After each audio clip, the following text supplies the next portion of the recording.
Pozdravljeni! Minule dni sta zaznamovala slovenski kulturni praznik in pustni čas. In najprej se ustavljamo ob osrednji občinski proslavi v čast kulturnemu prazniku, ki jo je letos v sodelovanju z občino in glasbeno šolo pripravila Osnovna šola Ormož. Pester kulturni program so šolarji naslovili Umetno živeti je ključ do duše. Glede na to, da obeležujemo Meškovo leto, so glasbo, petje in ples povezali z Meškovimi besedami. In kot so zapisali v predstavitvi svojega programa, z besedami, ki nežno opevajo našo deželo in njene lepote, ter z besedami, ki sporočajo brezpogojno ljubezen do slovenske besede. Po kulturnem programu je zbrane pozdravil župan Danijel Vrbnjak, ki je med drugim povedal. Tudi v Ormožu se lahko pohvalimo, da imamo bogato kulturo, da imamo bogato kulturno dediščino, da imamo ljudi, ki ohranjajo našo kulturno identiteto, da imamo ljudi, ki razvijajo našo kulturo in imamo ljudi, ki prenašajo bogato kulturno izročilo na naš mlajši rod in s tem prispevajo k ohranitvi le-tega. Prav zato jim občina namenja posebno pozornost s podelitvijo priznanj poimenovanih po našem rojaku, pesniku in pisatelju Francu Ksavru Mešku. Tako sta župan Danijel Vrbnjak in podžupan Zlatan Fafulič v nadaljevanju podelila občinske nagrade oziroma značke Ksavra Meška, ki jih občina vsako leto podeljuje občanom, ki so aktivni na področju kulturnih dejavnosti. Na predlog kulturnega društva Simon Gregorčič Velika nedelja sta podelila 11 bronastih Meškovih značk in na predlog društva upokojencev Ivajnkovci 3 zlate značke Ksavra Meška. Za konec se je v imenu vseh letošnjih dobitnikov Meškovih priznanj zahvalila dobitnica zlate značke Marta Polanič-Rajh z naslednjimi besedami. Veliko veselje mi je, da vas kot dobitnica občinske Meškove nagrade lahko pozdravim v imenu vseh nocojšnjih dobitnikov. Tako mene in vsem, ki se na kakršenkoli način ukvarjamo s kulturo, nagrada veliko pomeni. Sploh pa nam je vzpodbudo za delo naprej. V naših domačih krajih, ki so precej oddaljeni od večjih kulturnih centrov, kulturo gojimo po svoje, po domače, kakor znamo, kakor čutimo in kolikor si pustimo vplivati od drugod. Zavedamo se svojega poslanstva in prepričana sem, da se prav z delom amaterskih kulturnikov ohranja slovenska beseda, ohranjajo se narečja, običaje, pesmi in ljudska glasba. Zato smo radi zraven, radi smo na odru in se veselimo vaših aplavzov, ki so največkrat edino plačilo za ves naš trud. Hvala vam. Še naprej se bomo trudili za to našo duševno hrano, kot tudi radi rečemo kulturnemu udejstvovanju in na vaše zadovoljne obraze prinašali smeh.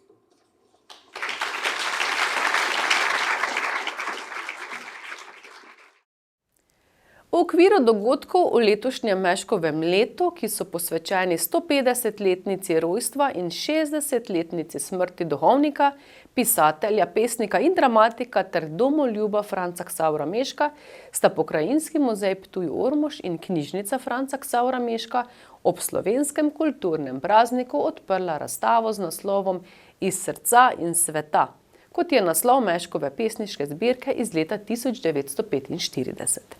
Razstava je postavljena v avli občinske zgradbe.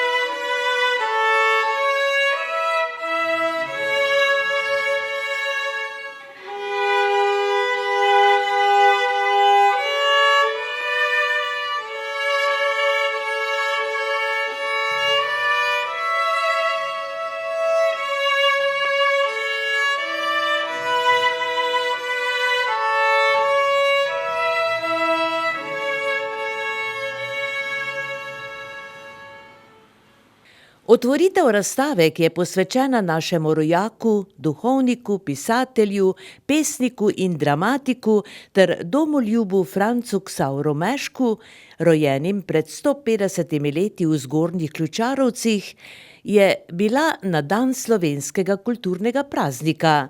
Kar ni slučajno, je že uvodoma v svojem pozdravnem nagovoru dejal dr. Aleksander Lorenčič, direktor Pokrajinskega muzeja Ptuj-Ormož. Saj si Meško, glede na njegovo bogato zapuščino v slovenski književnosti, takšno pozornost več kot zasluži. Razstavo sta skupaj pripravila muzej in knjižnica. Tako je v nadaljevanju zbrane pozdravila tudi Milica Šavora, direktorica knjižnice Franca Ksavra Meška Ormož, ki je med drugim povedala. In z razstavo želimo ohraniti in praznovati zapuščino tega izjemnega človeka, ki je s svojimi ustvarjalnimi deli pustil neizbrisen pečat v slovenski kulturi. Naša želja je, da se ob tem sprehodu skozi njegovo življenje in delo poglobimo tudi v bogastvo njegovih besed ter spoznamo njegov pomen za naš narod, za našo skupno kulturno dediščino. Na otvoritvi razstave sta na violini zaigrali profesorica Eleonora Bruk in njena učenka iz glasbene šole Ormož. Nekaj odlomkov iz zbirke Meškovih črtic, Tihi večeri iz leta 1956, pa so predstavili zaposleni v ormoški knjižnici.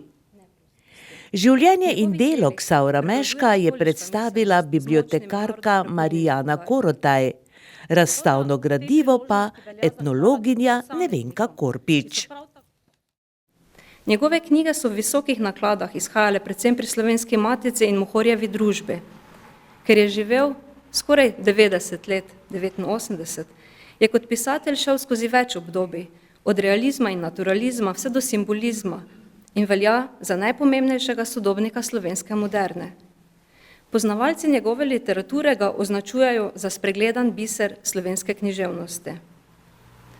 Poleg literarne in duhovniške dediščine je Franc Ksaver Mesko ostal živ tudi v kolektivnem spominu Slovenije, saj je z različnimi spominskimi obeležji trajno vpisan v zgodovino in v kulturno krajino. Po njem sta poimenovani knjižnici pri nas v Ormožu in v Slovenj Gradcu. Pri Svetem Tomažu stoji njegov doprsni kip in na domačiji v Gornjih Ključarovcih ohranja spomin na njegovo življenje in delo spominska plošča. Ena je pa pritrjena tudi na pročelje župnišča v Šentanelu. V Ormožu in Slovenj Gradcu se lahko sprehodimo po ulici, ki nosi njegovo ime. V obeh mestih je ohranjen spomin na pisatelja tudi s postavljenim spomenikom. V Ormožu stoji njegov doprsni kip v aleji pomembnežev pred Ormoškim gradom, v Slovenj Gradcu pa pred Špitalsko cerkvijo Svetega Duha. In želimo si, da vam ogled razstave približa Franca Ksavra Meška kot človeka in kot pisatelja, ter vas spodbudi k branju njegovih del. Naj bo razglašeno Meškovo leto 2024 res priložnost, da ga dobro spoznamo in ponovno premislimo njegov pomen. Spoštovani, današnja razstava predstavlja zaključen, oziroma bi lahko temu rekla zaokrožen pogled na življenje in delo našega velikega Prleka. Razstavi smo želeli dati predvsem osebno noto. Veliko zapuščine Frana Ksavra Meška se nahaja v arhivu v Mariboru, ampak tokrat smo se nekako odločili, da bomo pri postavitvi razstave sodelovali s sorodniki. Zato predvsem v vitrinah lahko vidimo veliko pisem in pa tudi razglednic, ki so bile poslane sorodnikom, v katerih je velikokrat spraševal o domačih, o otrocih, o tem, če so vsi zdravi, in pa velikokrat predvsem v pismih, ki jih je pošiljal Erni in pa Maksu, govoril tudi oziroma prosil za kakšne nasvete. Razen tega je pošiljal tudi knjige, v katerih je pisal posvetila, in prav zaradi tega velja na tem mestu izredna zahvala in pa globok poklon sorodnikom Frana Ksavra Meška da so to zapuščino tudi ohranili in jo nam dali tudi na vpogled.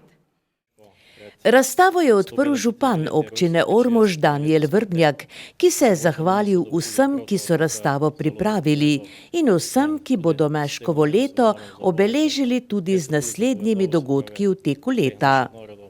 Za obisk in za sodelovanje pa se je zahvalil tudi Slovenjgradčanom, s katerimi nas je spomin na Franca Ksavra Meška še posebej povezal. Tako je na razstavi bila prisotna tudi direktorica knjižnice Frana Ksavra Meška v Slovenjgradcu. Slovenjgradec se prav tako ponaša s Ksavrom Meškom, tako kot Ormož. Tudi mi, naše mesto živi v njegovem duhu, tudi mi imamo ulico, ki se imenuje po Mešku, imamo knjižnico, ki se imenuje po Mešku, potem imamo kulturno društvo, ki se imenuje po Mešku, ki skratka zelo podobno in seveda knjižnici tudi sodelujeva v tem jubilejnem letu. Še veliko se bomo mrežili letos z raznimi dogodki, ne samo s to razstavo, tako da tudi mi bomo vas vabili v naše kraje, tudi simpozij bomo pripravili skupaj v jeseni, tako da celo en zanimiv predlog je padel danes, v katerem še ne bom, ampak mogoče pa se vendarle tudi obeta, da se mesti Slovenjgradec in Ormož pobratita v smislu Meška, da nas združi še na tak način.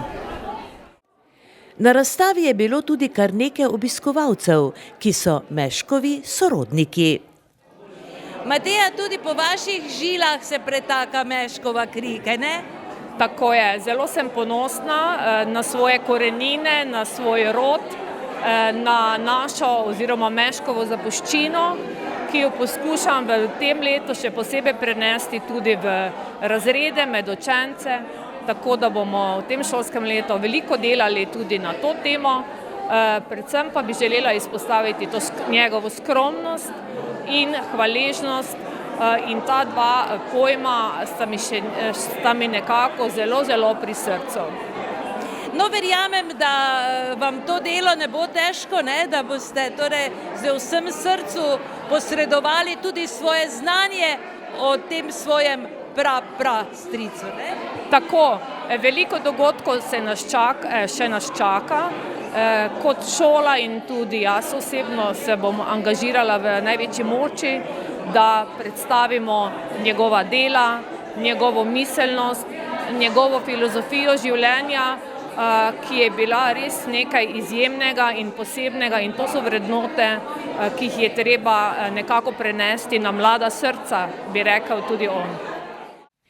Franc Ksaver Meško je večino svoje življenjske poti preživel na Selah pri Slovenjgradcu, kjer je tudi pokopan. Njegov pranečak Ciril Meško, ki je tudi sin domače pisateljice Erne Meško, se med drugim spominja tudi obiskov pri prastricu Ksavru Mešku na Selah.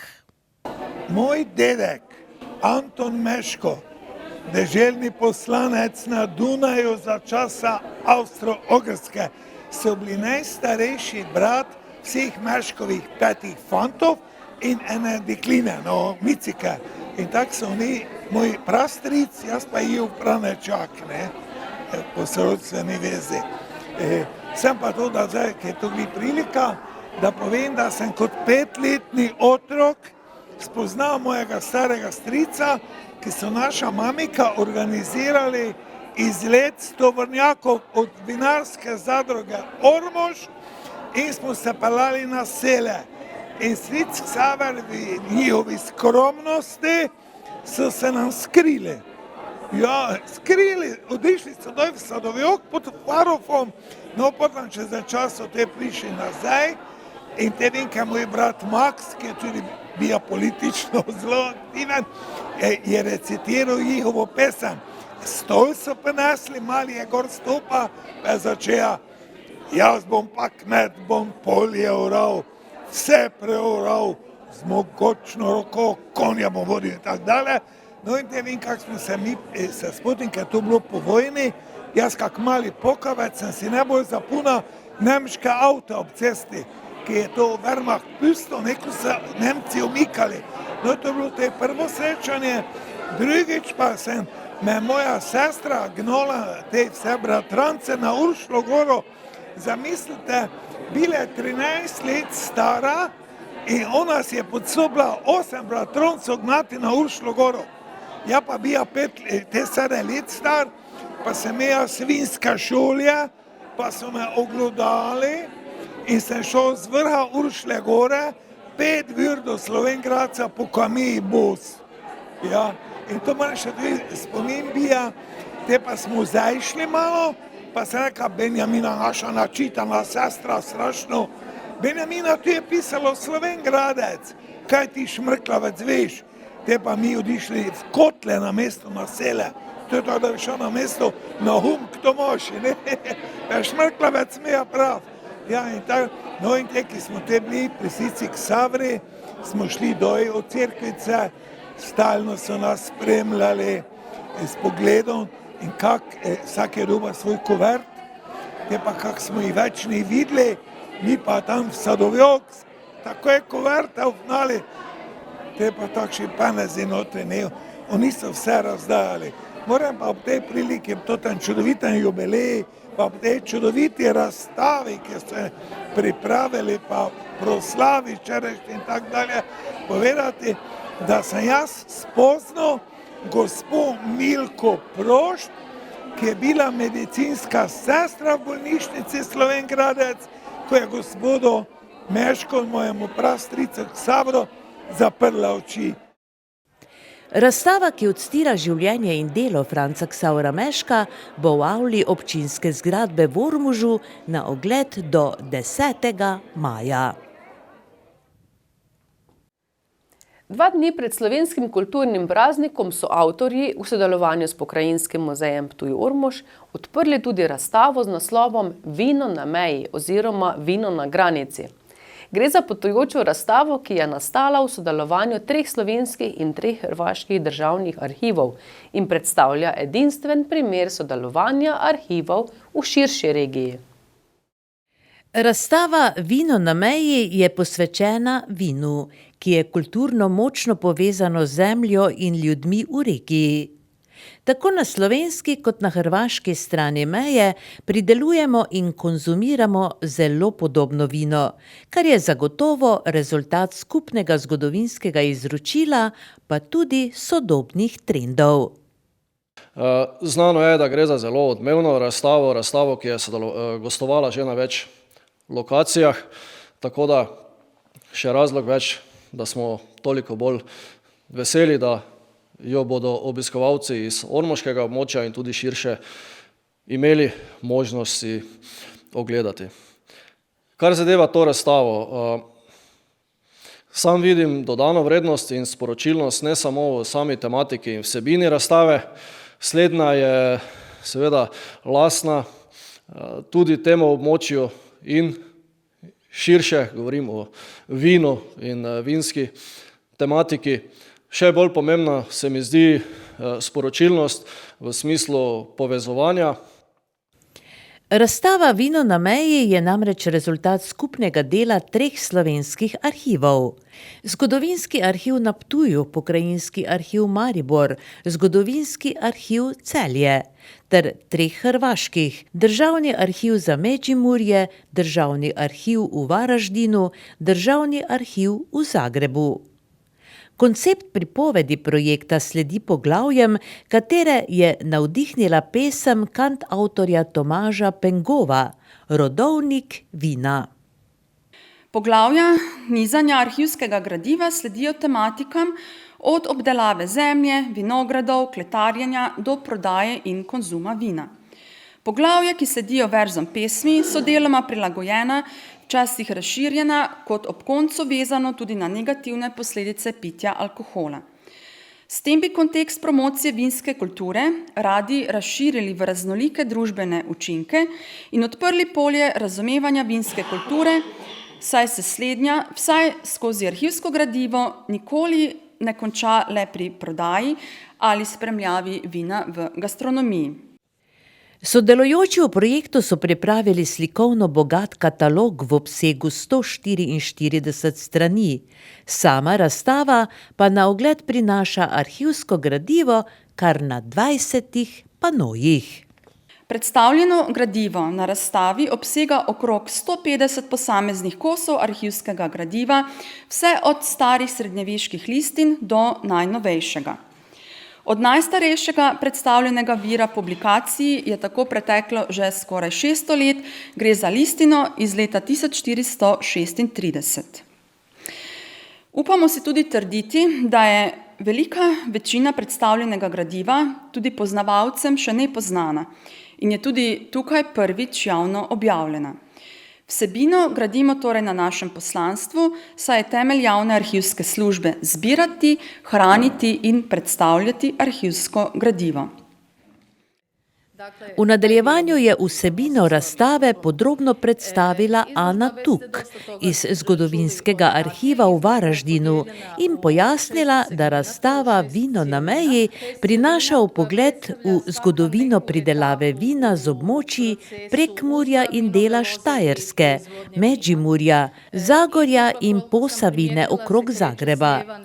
Razdeljena je na 6 sklopov, ki so jih naslovili po verzih iz pesmi Tomaža Pengova, Rodovnik vina. Iz zemlje gre v trto, iz trte gre v brente, iz brente v preše, iz preše v sode in tako dalje, ko iz grla preide v glavco. V kulturnem delu na otvoritvi razstave sta nastopila učenca glasbene šole Ormož, harmonikar Lin Matjašič in baritonist Anže Plohl.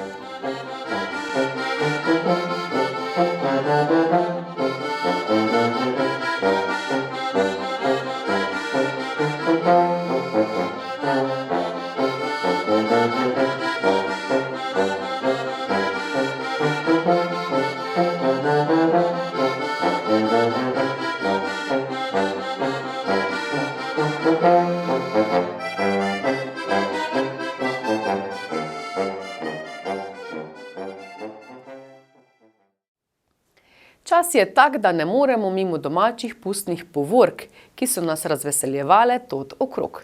Z našo kamero smo bili zraven kar na 3 pustnih povorkah in danes si bomo ogledali utrinke iz Fašenka po Tomaževsko, ki se je odvijal na pustno soboto dopoldne. V sodelovanju s občino Sveti Tomaž in s pomočjo številnih sponzorjev je pustno povorko oziroma Fašenk po Tomaževsko organiziralo tamkajšnje turistično društvo. Na čelo povorke so na prizorišče najprej dozvonili kurenti, in sicer vražji kurenti iz spodnjih Ključarovcev. Otroci iz vrtca in osnovne šole Sveti Tomaž so prvi, ki so svoje pustne oprave želeli pokazati staršem in sokrajanom. Zato so se v soboto dopoldne raznovrstno našemljeni v povorki prvi odpravili po kraju. Najprej so se predstavile papige, in sicer skupina otrok starih 4 in 5 let iz zelene igralnice, tamkajšnjega vrtca. Otroci iz vrtca, stari 5 in 6 let, s svojimi vzgojiteljicami so se namaskirali v kužke dalmatince. Šolarji 1. razreda osnovne šole Sveti Tomaž so se predstavili kot štorklje, in to takšne radodarne, ki niso prišle praznih rok. Četrto skupino so sestavljali učenci 2. razreda, ki so se na prizorišče podali kot indijanci in zaplesali svoj indijanski ples. Da domiselnost nima meja, so dokazali učenci 3. razreda, ki so se predstavili kot Džoli barvice, z Džoli radirko in šilčkom. Četrtari so se namaskirali v karte. V karte za vse priložnosti, kot so zapisali v svoji obrazložitvi, za zabavo ali vedeževanje. Učenci 5. razreda so ljubitelji gob. S svojo pustno opravo pa so prinesli posebno sporočilo. Nikar ne nabirajte mušnic, ki so zelo lepe, a nevarne. Na fašenk po Tomaževsko so prispeli tudi grški bogovi, ki so jih tokrat poosebljali učenci 6. razreda osnovne šole Sveti Tomaž. Potem so se po prizorišču sprehodili sedmarji, oblečeni v tomaževske poštarje, nabiralnike z vsemi vrstami pisem in paketov. Učenci 8. razreda so se predstavili v podobah Lego človečkov, kot so povedali, sestavljenih iz zelo praktičnih in vzdržljivih Lego kock. Sledila je skupina zapornikov iz 9. razreda. Zaporne kazni so si prislužili tudi zaradi žvečenja žvečilnih gumijev med poukom, švinglanja in podobnih lumparij. Potem pa kurenti iz Miklavža pri Ormožu in iz Ormoža. Gotovo, da so obiskali tudi tomaževski fašenk oziroma fašenk v sosednji občini. Za kurenti pa obreške papige iz mladinskega društva Obrež, ki so v Sveti Tomaž prispele s piratsko ladjo s imenom Črni biser, iskat primerno mesto za preživljanje medenih tednov. Potem so se po prizorišču sprehodili junaki iz Londona z namenom, da med ljudi prinesejo mir in dobroto. Prleški cigani so bili naslednja karnevalska skupina, vedno veseli in razigrani. Iz Centra za starejše občane Sveti Tomaž je prišla skupina pisanih koral iz globin s podvodnim možem Panonskega morja.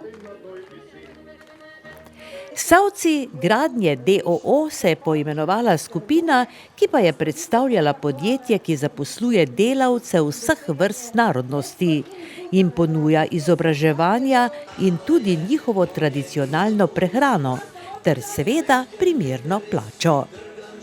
Tako kot običajno si je pustno povorko v Svetem Tomažu ogledalo številno občinstvo, ki so se lahko tako ali drugače osvežili ob stojnicah s hrano in pijačo. Vse predstavljene karnevalske skupine pa je ocenjevala komisija, sestavljena iz poznavalcev in strokovnjakov za pust. Prvo mesto, kar je pomenilo 400 evrov, so dodelili obreškim papigam. Drugo mesto oziroma 300 evrov je prejela tomaževska enota Centra starejših občanov Ormož. Tretje mesto oziroma 200 evrov pa prleški cigani. Vseh 11 otroških oziroma šolskih skupin je prejelo vsaka po 50 evrov.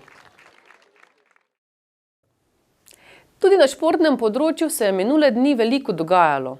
Rokometaši Jeruzalema so v zadnjih 7 dneh odigrali kar 3 tekme. V državnem prvenstvu, kjer držijo visoko 4. mesto, so zabeležili 2 zmagi. Na Hardeku je padla Dobova, na Koroškem pa domačini iz Slovenj Gradca. V pokalnem tekmovanju žal niso bili tako uspešni. V četrtfinalu so na domačem terenu morali priznati premoč Kopru. Rokometaši Jeruzalema so po zmagi v državnem prvenstvu proti Dobovi na Hardeku v izjemnem ambientu pričakali goste iz Kopra. Vložek na tekmi je bil izjemno velik, saj je šlo za četrtfinalno tekmo Pokala Slovenije. Skratka, zmaga je eni ali drugi ekipi prinašala uvrstitev na finalni turnir pokalnega tekmovanja. Pred nami je nova, težka, ampak obenem tudi zelo zanimiva tekma, ki si jo enostavno želijo igrati vsi tisti, ki pridno trenirate. Jeruzalem, Ormož, Koper, tekmo pa odloča o udeležencu na Final Fouru pokalnega tekmovanja. Ja, zagotovo vsi komaj čakamo to tekmo, vemo, kakšno breme ta tekma nosi, zagotovo si želimo ponovno nastopati na zaključnem turnirju. Vemo, da bo dvorana pokala po šivih, da bo zagotovo težka tekma, ampak upam, da bomo odigrali tako srčno, kot smo dosedanje tekme v tej sezoni in da danes spet zmagamo. Kje je tista glavna moč Jeruzalema in pa glavna moč Kopra? Naša glavna moč je zagotovo v obrambi. Ponovno bo treba pokazati obrambo, kot je bila na prejšnjih tekmah. seveda tudi z pomočjo izvrstnih vratarjev letošnje sezone, potem pa preko obrambe priti do čim lažjih zadetkov. Njihova največja moč je po mojem v napadu, imajo nekaj zelo dobrih posameznikov, ki res vejo odločiti tekmo, ampak če bomo se mi v obrambi pomagali in zaigrali kot znamo, mislim, da to ne bo problem. Hvala lepa, srečno in seveda vsi skupaj upamo, že 5. v zgodovini ormoškega kluba na Final Four pokalnega tekmovanja. Ja, upajmo, da se to zgodi. Hvala. Pred nami je zagotovo zanimiva tekma. Lani ste recimo bili tudi udeleženci Final Foura tukaj na Hradeku, odigrali fantastičen turnir, na koncu res končali na 4. mestu. Letos pa najbrž spet velika želja po uvrstitvi na Final Four. Ja, dobro, to je sigurno želja. Vemo, da nas čaka zahteven nasprotnik. Ampak ja, želja sigurno je, da spet prijemo na Final Four, kot verjamem, da je tudi vaša, kajti na nek način ali rešiš sezono, oziroma je sezona takoj en korak više. No? Glavna moč Ormožanov, glavna moč Kopra? Kje so mogoče tiste prednosti ene ali druge ekipe?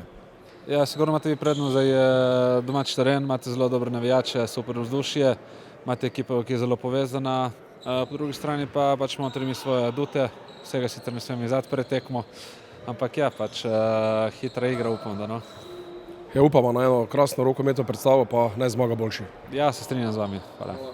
Žal pa za razliko od izjemnega ambienta v takšni dnevni formi niso bili igralci Jeruzalema.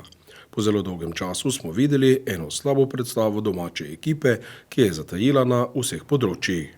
Do 13. minute je rezultat še bil izenačen na 7, nato pa kar 5 zaporednih obramb vratarja Marjane Đurice v dresu Kopra in tehnica se obrnila na stran Primorcev. Slednji so poleg dobre igre v obrambi zaigrali zelo zbrano tudi v napadu in nasprotnikov niso podarili skoraj nobene žoge. Največ preglavic sta gostiteljem povzročala Andraž Kete in Danis Zugan, ki sta do odmora skupaj dosegla 8 zadetkov, vsak po 4. Koper je tik pred odhodom na odmor povedal za 4 točke. Filip Jerenec pa je po izteku igralnega časa čudežno zadev iz 9 metrov za izid polčasa Jeruzalem Ormož 13, Koper 15. Mogoče pa doživimo še kakšen čudež strani Jerenca, ki pa je odigral mogoče enega slabših prvih polčasov v dresu Vinarjev v tem prvenstvu. 2 zadetka in pa ogromno število tenči napak. Zdaj pa je zadev Filip Jerenec! Gol upanja! Zavrnitev Jeruzalemčko! Prav Filip! Tudi za njega pomemben trenutek tekme! Največja težava Ormožanov v prvem polčasu so bile tehnične napake in s temi so nadaljevali domači rokometaši tudi v nadaljevanju. Žal so slednje bile krive, da se je zamudil še zadnji vlak na začetku drugega polčasa, da se ujame Primorce. Koper je tudi v drugem delu tekme igral na istem, torej visokem nivoju, tako v obrambi kot v napadu. Vinarjev že dolgo časa nismo videli tako nemočnih. Svoje je k temu dodala še poškodba Teja Šuleka, pomembnega moža v osrčju obrambe Jeruzalema. Gostje so v 45. minuti povedli že za 8 zadetkov, Jeruzalem 18, Koper 26. Trdnjava na Hradeku je obnemela, tudi pomoč navijačev Ormožanov in kurentov je bila zaman. Tekma, ki bi se lahko igrala teden dni, pa je Koper ne bi mogel izgubiti. Najvišja prednost Primorcev v zaključku tekme se je povzpela celo na 9 točk. Končnih -6, Jeruzalem 28, Koper 34 je na koncu tekme bilo še lepo videti. Sanje Prlekov o drugi zaporedni uvrstitvi na pokalni Final Four so tako izpuhtele. Koper pa si je z igro na Hradeku več kot zaslužil uvrstitev med 4 najboljše ekipe pokala Slovenije v letu 2024. Pri Jeruzalemu so povsem zatajili vratarji. Aleš Zemljič je zbral 3, Filip Ramfel 2 in Tomislav Balent 1 obrambo. Na drugi strani je Đurica zbral 10 obramb, kar 8 v prvem polčasu. Pri poražencih sta Tadej Sok in Tinče Hebar dosegla 5, Filip Jerenec 4 zadetke. Pri zmagovalcih odlična predstava Andraža Makuca, ki je tekmo končal pri 9 zadetkih. Zugan je dodal 6 točk. Preostali 3 pari četrtfinala pokala Slovenije so naslednji. Krka Novo mesto, Celje Pivovarna Laško, Moškenci Gorišnica Trimo Trebnje in Dol Hrastnik Slovenj Gradec. Po bolečem porazu in izpadu iz pokalnega tekmovanja je Vinarjev v tekmi 15. kroga čakalo vedno težko gostovanje na Koroškem pri Slovenj Gradcu. Po izjemno izenačeni predstavi so se zmage 27-25, polčas 13-12 veselili Jeruzalemčki. Ekipa iz Prlekije je pokazala povsem drug obraz kot nekaj dni prej proti Kopru. Blestev je vratar Ramfl z 15 obrambami. Sok in Tinče Kebar sta zadela 6-krat. Gašper Pungartnik, eden izmed glavnih junakov, pri preobratu v drugem polčasu po zaostanku z 2 goloma je dosegel 5 zadetkov. Pogled na lestvico iz strani Jeruzalema je odličen. 20 točk in trenutno 4. mesto, ki prihodnje leto vodi v Evropo. Ormožane v soboto 24. februarja čaka gostovanje v Škofji Loki pri Urbanski Ploki. Nato pa v 10 dneh 3 domače tekme proti novomeški Krki, Slovanu iz Ljubljane ter Kopru. Bomo videli, ali lahko z igro nadaljeval Teo Šulek, ki je staknil poškodbo tam v eni napadalni akciji. Tadej Sok letos fenomenalno izvaja 7-metrovke in brani Đurica. To pa zdaj res ni dobro. 7. obramba Đurice. Futsalerji Meteorplasta so v Kobaridu gostovali pri O-Plastu, pri neposrednem konkurentu za 3. mesto. Ljubitelji futsala so videli zanimivo tekmo, kjer ni manjkalo lepih zadetkov in lepih potez. V sklopu 16. kroga prve slovenske futsal lige so futsalerji Meteorplasta iz Ljutomera gostovali v Kobaridu. Tekma je bila pomembna za oba kluba, ki se potegujeta za končno 3. mesto po rednem delu sezone.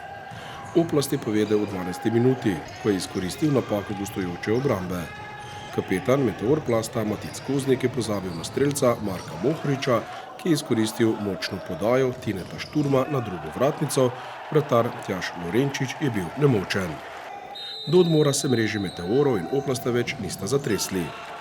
V 25. minuti so gostitelji povišali svojo prednost na 2-0. Slabo izveden klub Prlekov in sledil je hiter protinapad, kjer se je zadetka veselil David La. Do konca tekme pa odlična predstava Meteorplasta in preobrat.